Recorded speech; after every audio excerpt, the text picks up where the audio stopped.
This is a short lecture that is corresponding to our learning quiz number 1. For this quiz, you read our analysis v summary handout, and you also then had to do the quiz and give me 2 examples of factual statements and 2 examples of interpretive statements regarding the everything that rises must converge by Flannery O'Connor as your source. So, what are some factual statements about this story? A factual statement about the story is Julie and his mother are waiting for the bus to go to the Y. Julie and his mother get on the bus.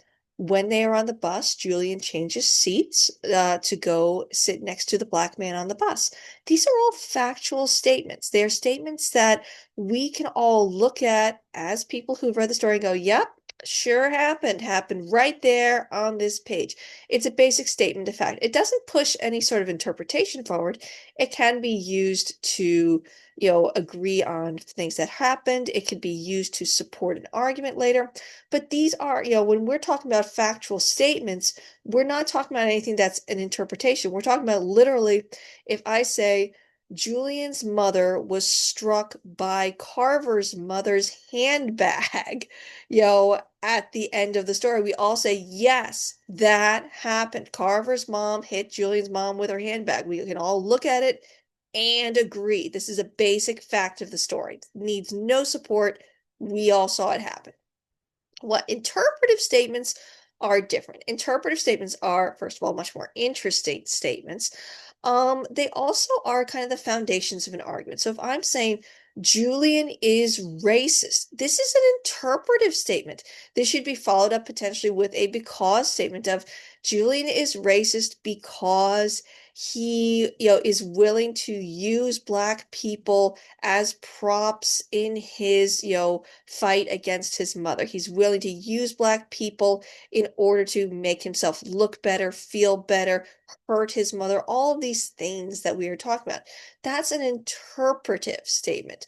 These have kind of that, element of, your personal idea. Now, we never want to say like, oh, I believe, I feel. That tends to lead us to, it's a kind of an interpretive tick that, and a writing tick that tends to result in people saying, oh, I feel Julian's mother is a bad person. I'm not that interested in that statement.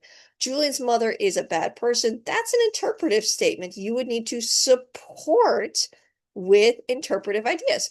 Julian's mother's racism is less corrosive and harmful than Julian's because it is upfront as opposed to covert. That's a big, complicated interpretive statement.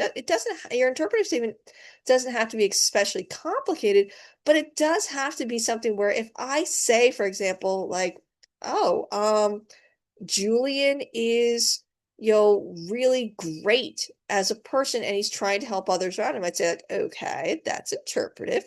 Prove it to me, show it to me, argue it to me. If you say that Julian's mother says terrible things, it's pretty factual to be honest with you. Julian's mother says terrible things, but is more accepting of the humanity of those around her than Julian himself. That's an interesting interpretive statement. I'd want to see some argument. I'd want to see some proof. I'd want to see you dig at it a little bit. Essentially, an interpretive statement is one where you are going to need to support and prove that a bit for me. You're going to need to show me, like, okay, how, where, make me an argument. I'm willing to go where you go on this, but I want to see you prove this to me. So that's our difference between factual statements and interpretive statements. Factual statements have their place. They can be used to support your argument.